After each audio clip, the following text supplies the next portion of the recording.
Hello friends, cardiac cycle के दौरान दो साउंड प्रोड्यूस होती है जो हम स्टेथोस्कोप से इजीली सुन सकते हैं। फर्स्ट साउंड है लब और सेकंड साउंड है डब।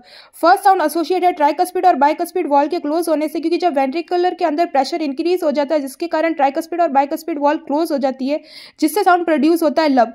सेकंड साउंड है डब, जो एसोसिएट है सेमिलुनर वॉल के क्लोज होने से, क्योंकि जब वेंट्रिकुलर के अंदर प्रेशर फॉल होता है और जब वेंट्रिकुलर रिलैक्स करता है, इस कारण से सेमिलुनर वॉल जो होती है वो क्लोज हो जाती है, जिससे साउंड प्रोड्यूस होता है डब।